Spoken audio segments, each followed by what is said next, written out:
శ్రీమహాగణాధిపతయే నమః. సదాశివసమారంభాం శంకరాచార్యమధ్యమాం అస్మదాచార్యపర్యంతాం వందే గురుపరంపరాం. శ్రీమాత్రే నమః. ప్రేక్షకులందరికీ స్వాగతం.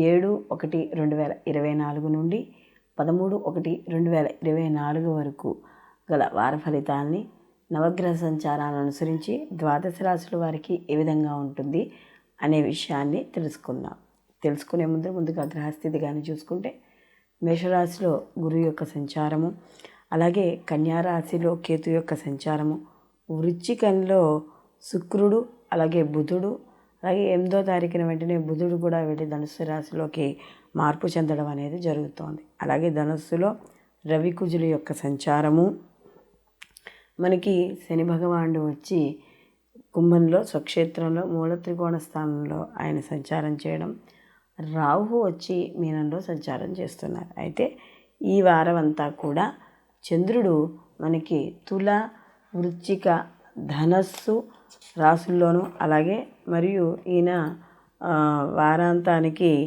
ఈయన మకరంలో సంచారం చేయడం అనేది జరుగుతుంది. కాబట్టి ఈ యొక్క నవగ్రహ సంచారాలను అనుసరించి ద్వాదశ రాశుల వారికి ఏ విధంగా ఉంటుందనే విషయాన్ని తెలుసుకుందాం. వృషభ రాశి వారికి కానీ చూసుకుంటే, వీళ్ళకి ఈ వారం అష్టమ స్థానంలో 3 గ్రహాల యొక్క సంచారం, అలాగే వారాంతానికి వచ్చేటప్పటికి చతుర్థ గ్రహాలు అంటే 4 గ్రహాలు ఒకే రాశిలో అష్టమ స్థానంలో సంచారం చేయడం వల్ల కాస్త ఆరోగ్య విషయాల్లో ఈ వారం ఒడిదుడుకులుగా ఉండడం అనేది జరుగుతుంది. అలాగే వీళ్ళకి ఈ వారంలో శుక్రుడి యొక్క సంచారం కూడా అంత అనుకూలంగా లేకపోవడం, కాస్త శారీరక బాధలు, షుగర్ పేషెంట్లు ఇలాంటి వాళ్ళు ఎవరైనా ఉంటే వాళ్ళ ఆరోగ్య విషయాల్లో మాత్రం తప్పనిసరిగా జాగ్రత్త అనేది వహించాలి. అలాగే ఇక్కడ ఈ అష్టమ స్థానంలో ఈ 3 గ్రహాల సంచారం వార ప్రారంభం నుండి మొదలైంది కాబట్టి కాస్త జ్వరపీడ, అలాగే రక్తపోటు, లేదా కాస్త ఈ రక్త క్షీణత అంటే మనకి కాస్త ఈ యొక్క ప్లేటెట్స్ తగ్గడము ఇలాంటివి కూడా ఏర్పడే అవకాశం అనేది ఉంది. అలాగే కొంచెం సమాజపరంగా కానీ మీరు చేసే వృత్తి ఉద్యోగాల్లో కానీ కాస్త కొంచెం ఒడిదొడుకులు, మాట పట్టింపులు, కాస్త మీకు అగౌరవంగా ఉండే సందర్భాలు ఏర్పడడం, లేదా అశుభవార్తలు వినడము, మీకు ఇష్టం లేని పనులు చేయడం ఇలాంటివి ఎక్కువగా ఈ వారం వృషభ రాశి వారికి కనబడుతూ ఉన్నాయి. అలాగే ఈ వారం కానీ వీళ్ళకి చూసుకుంటే, వారం ప్రారంభంలో అనుకూలంగా ఉన్న వారాంతానికి వచ్చేటప్పుడు చంద్రుడి యొక్క అష్టమ స్థానంలో సంచారం వల్ల కాస్త సమయానికి దాటి భోజనం చేయడం, అకాల భోజనాలు ఇలాంటివి కూడా ఏర్పడే అవకాశం ఉంది. కాబట్టి అలాంటి విషయాల్లో కాస్త జాగ్రత్త వహించాలి.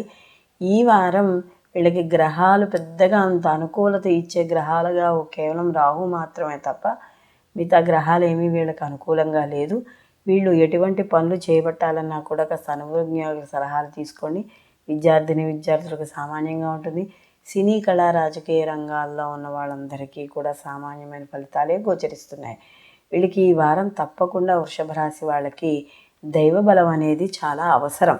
కాబట్టి ఈ దైవ బలం అనేది ఎప్పుడైతే ఉంటుందో వీళ్ళకి అనుకున్న పనులు ఈ వారంలో సకాలంలో పూర్తి అవ్వడం అనేది జరుగుతుంది. కాబట్టి వీళ్ళు మరిన్ని మంచి ఫలితాలు పొందడానికి ప్రతి నిత్యము కూడా వీళ్ళు ముఖ్యంగా ఈ నవగ్రహ స్తోత్రాలు ఉంటాయి కదా, ఆ నవగ్రహ స్తోత్రాలు అన్నీ కూడా ప్రతిరోజు 3 సార్లు చదువుకోవడం, అలాగే హనుమాన్ చాలీస పారాయణ కూడా ప్రతి నిత్యము, లేదా పొద్దున కుదరకపోతే సాయంకాలం అయినా సరే ప్రతిరోజు కూడా హనుమాన్ చాలీస పారాయణ చేసుకుని ముఖ్యమైన పనుల మీద బయటకు వెళ్ళేటప్పుడు కానీ, లేదా మామూలుగానైనా సరే ఆఫీసులకు కానీ వాటికైనా బయటకు వెళ్ళేటప్పుడు సింధూరాన్ని ధరించి వెళ్ళడం ద్వారా మరిన్ని మంచి ఫలితాలు పొందడం అనేది జరుగుతుంది. అయితే మనం ప్రతిసారి చెప్పుకుంటున్నదే, మనం ఈ వార ఫలితాలు అనేవి గోచార ఫలితాలు. ఈ గోచార ఫలితాలు 30% మనకి ప్రభావాన్ని చూపించడం అనేది జరుగుతుంది. అలాగే ఈ గోచార ఫలితాలతో పాటు తప్పనిసరిగా జన్మ జాతకాలు మాత్రం పరిశీలనలోకి తీసుకోవాలి. ఈ జన్మ జాతకాల పరిశీలనలోకి తీసుకోవడం ద్వారా జాతకస్తుడి యొక్క పూర్తి జాతక వివరాలు అంటే పూర్తి ఫలితం అనేది మనకి కనపడడం అనేది జరుగుతుంది. ఎప్పుడైతే పూర్తి ఫలితం వస్తుందో అప్పుడు దానికి తగ్గట్టుగా మనము ఎటువంటి పరిహారాలు పాటించుకోవాలి, లేకపోతే ఆ సమయంలో ఎటువంటి పనులు చేసుకోవాలి చేయకూడదు అనేది పూర్తి వివరంగా మనకి ఈ గోచార ఫలితాలతో పాటు జన్మజాతక ఫలితాలను పరిశీలనలోకి తీసుకున్నప్పుడు మాత్రమే మనకి పూర్తి స్థాయిలో మనకి ఆ యొక్క ఫలితాలను పొందడం అనేది జరుగుతుంది. సర్వే జన సుఖినో భవంతు. లోకా సంస్థ సుఖినో భవంతు.